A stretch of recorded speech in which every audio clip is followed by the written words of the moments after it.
नमस्कार दोस्तों, स्वागत है आपका हमारे YouTube चैनल पर। चुनौतियों से भरी दुनिया में हम अक्सर उस एक चुनौती पर चर्चा करना भूल जाते हैं जिसका सामना लाखों लोग प्रतिदिन करते हैं, डिप्रेशन। डिप्रेशन का मतलब सिर्फ उदासी महसूस करना नहीं है। यह एक जटिल और कभी-कभी भारी मानसिक स्वास्थ्य स्थिति है जो जीवन के सभी क्षेत्रों के व्यक्तियों को प्रभावित करती है। इस वीडियो में हम डिप्रेशन की गहराइयों में उतरेंगे, जिसका लक्ष्य इसके कारणों, लक्षणों और सबसे महत्वपूर्ण, इससे निपटने और आशा खोजने के तरीकों पर प्रकाश डालना है।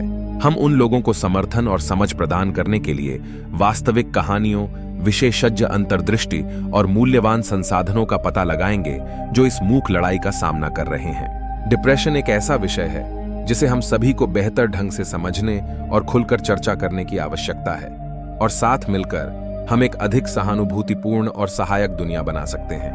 तो इस यात्रा में हमारे साथ शामिल हों, क्योंकि हम डिप्रेशन की गहराई का पता लगाते हैं और ठीक होने, सामना करने और बढ़ने के तरीके ढूंढते हैं। जिंदगी की मसरूफियत, बदलते हालात और आर्थिक तंगी लोगों में तनाव पैदा कर रही है। तनाव लोगों पर इतना हावी हो रहा है कि लोग परिवार और दोस्तों से भी दूरी बना लेते हैं। ऐसे माहौल में डिप्रेशन और चिंता का होना वास्तविक है। कुछ लोगों पर डिप्रेशन का असर इतना ज्यादा होता है कि उन्हें किसी चीज में दिलचस्पी नहीं रहती। लेकिन आप जानते हैं कि आप डिप्रेशन का इलाज खुद कर सकते हैं। एक्सरसाइज डिप्रेशन और चिंता को दूर करने का सबसे बेहतर उपाय है। एक्सरसाइज करने से न सिर्फ तनाव कम होता है, बल्कि दिमागी हालात भी बेहतर होते हैं। शोधकर्ताओं के मुताबिक वयस्कों को सप्ताह में 150 मिनट से लेकर 300 मिनट तक एक्सरसाइज करना चाहिए। कुछ एक्सरसाइज ऐसी है जो आपके मानसिक स्वास्थ्य को बेहतर करती है, इसलिए जरूरी है कि इन एक्सरसाइज को अपनी डेली रूटीन में शामिल करें ताकि आपको तनाव से मुक्ति मिल सके। दौड़ना, हम सभी जानते हैं कि दौड़ने से शरीर तंदुरुस्त रहता है, लेकिन आप जानते हैं कि दौड़ने का जितना असर हमारे शरीर पर पड़ता है, उतना ही असर हमारे दिमाग पर भी पड़ता है। आप दौड़कर अपने शरीर से एक्स्ट्रा कैलोरी को बर्न कर सकते हैं, खाने के लालच को कम कर सकते हैं। इतना ही नहीं, दौड़ने से दिल की बीमारी का खतरा भी नहीं रहता। दौड़ने से एक्सरसाइज के दौरान और एक्सरसाइज के बाद अच्छे न्यूरोट्रांसमीटर, सेरोटोनिन और नॉरपेनेफ्रिन में स्थायी परिवर्तन होते हैं, जो हमारे मानसिक स्वास्थ्य को बेहतर बनाते हैं।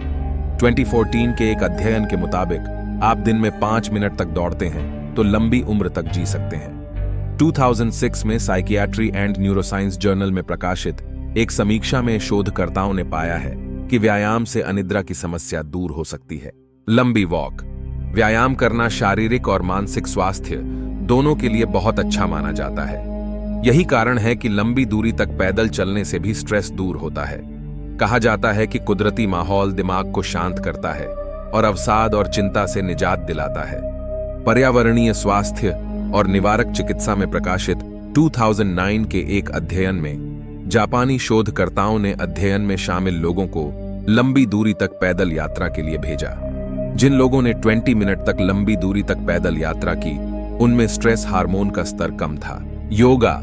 हम सभी जानते हैं कि एक्सरसाइज बॉडी, दिमाग और आत्मा को तंदुरुस्त रखती है। 2007 में evidence based complementary and alternative medicine में प्रकाशित एक अध्ययन में योग की कक्षाओं में जाने वाले सभी प्रतिभागियों में चिंता के स्तर में सुधार देखा गया। प्रतिभागियों में अवसाद, चिंता और क्रोध के कम लक्षण दिखाई दिए। योग करने से न सिर्फ आंतरिक मजबूती आती है, बल्कि सांस भी ठीक रहता है। इतना ही नहीं, योग मन को भी शांत रखता है। धन्यवाद दोस्तों, आपने हमारी इस वीडियो को अंत तक देखा। यह वीडियो हमें हमारे जीवन में सही मार्गदर्शन देती है और हमें यह याद दिलाती है कि कभी-कभी हमारे छोटे से कदम हमें बड़े मार्ग पर ले जाते हैं। अगर आपको हमारी वीडियो पसंद आई हो तो कृपया हमारे चैनल एनलाइटन बाय लिसन को सब्सक्राइब करें और वीडियो को लाइक करें। इससे हमारे संवाद को और भी अधिक लोगों तक पहुंचने में मदद मिलेगी। हमारे चैनल को सपोर्ट करने के लिए सब्सक्राइब बटन दबाएं और बेल आइकन को ऑन करें ताकि आप हमारे आने वाले वीडियो को न खो दें। फिर मिलेंगे हम अगली वीडियो के साथ।